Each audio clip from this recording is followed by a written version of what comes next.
Hello बच्चों, let's see this question. The question says an 8.2 millihenry inductor is connected to an AC generator 10 volt V।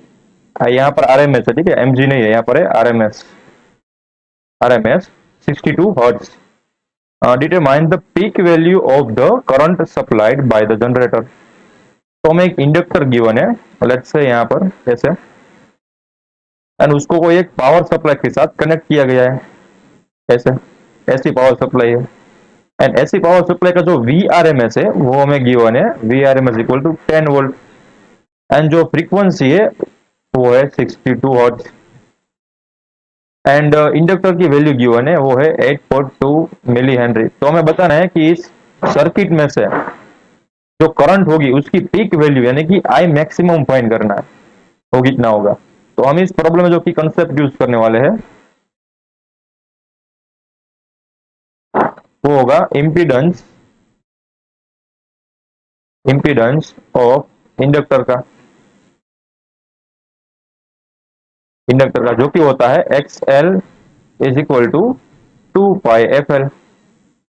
ठीक है, तो हमें क्या given है, VRMS गिवन है, हमें चाहिए V मैक्सिमम। तो हम एक और कंसेप्ट भी यहाँ पर लगाने वाले हैं, ठीक है। ऐसे लेट्स से फर्स्ट वाला कंसेप्ट था, इंडिया सेकंड वाला है relation between maximum current and RMS current. ठीक है, तो रिलेशन वो भी हमें पता होना चाहिए ना, भले बेसिक हो पर फिर भी मैं लिख देता हूँ, रिलेशन बिटवीन मैक्सिमम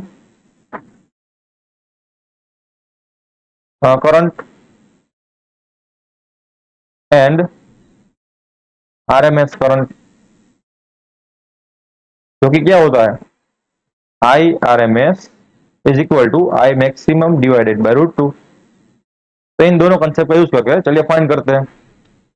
तो हमें पहले फाइंड करना पड़ेगा IRMS मिलेगा, ठीक है ना। तो हम ओहम्स लॉ यूज करते हैं, क्यों ओहम्स लॉ यूज कर सकते हैं, क्योंकि ओहम्स लॉ होता है वो डीसी सर्किट के लिए होता है। तो यहाँ पर तो ऐसी है, बट देखो जब भी हमने हमारे पास RMS की वैल्यू होती है ना, RMS करंट या फिर RMS वोल्टेज, तो हम यूज कर सकते हैं डीसी करंट के लॉ यानी कि ओहम्स लॉ। क्योंकि RMS वैल्यू क्या होती है, डीसी इक्विवेलेंट वैल्यू होती है, ठीक है। तो डीसी इक्विवेलेंट वैल्यू के मतलब हम ओहम्स लॉ वहां पर यूज कर सकते हैं। तो ओहम्स लॉ क्या होता है, V is equal to IR। तो हमारे पास होगा, हमारे केस में होगा VRMS is equal to IRMS times R। अब R क्या होगा, इंपीडेंस ऑफ इंडक्टर, ठीक है ना। ध्यान रखें यहाँ पर आई मैक्सिमम नहीं लिख सकते हैं, ठीक है। अब लिख सकते हैं, इसकी जो वैल्यू आपको पता हो तो लिख सकते हैं, बट डायरेक्टली आप यहाँ पर मैक्सिमम की वैल्यू लिख नहीं सकते, वो स्क्वायर रूट वाला टर्म यहाँ पर आएगा। तो ओहम्स लॉ तभी यूज करना जब आपके पास डीसी इक्विवेलेंट सर्किट हो, यानी कि RMS वैल्यू हो। अब देखो आप यहाँ से IRMS की वैल्यू कैसे निकलेगी, IRMS इक्वल टू VRMS हमें गिवन है 10 वोल्ट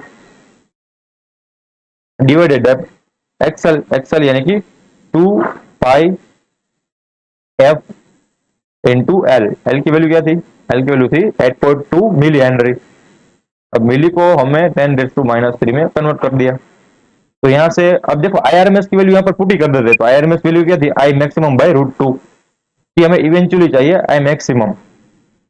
तो यहाँ पर क्या बचेगा, देखो यहाँ पर ये जो 10⁻³ है ऊपर जाके प्लस बना देगा, तो न्यूमरेटर में क्या बचेगा 10⁻⁴ ठीक है।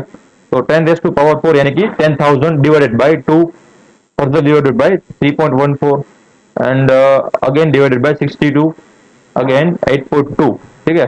वो आप करोगे तो आपके पास आंसर आएगा 3.13 एंड आई मैक्सिमम क्या होगा, √2 यहाँ से मल्टीप्लाई हो जाएगा।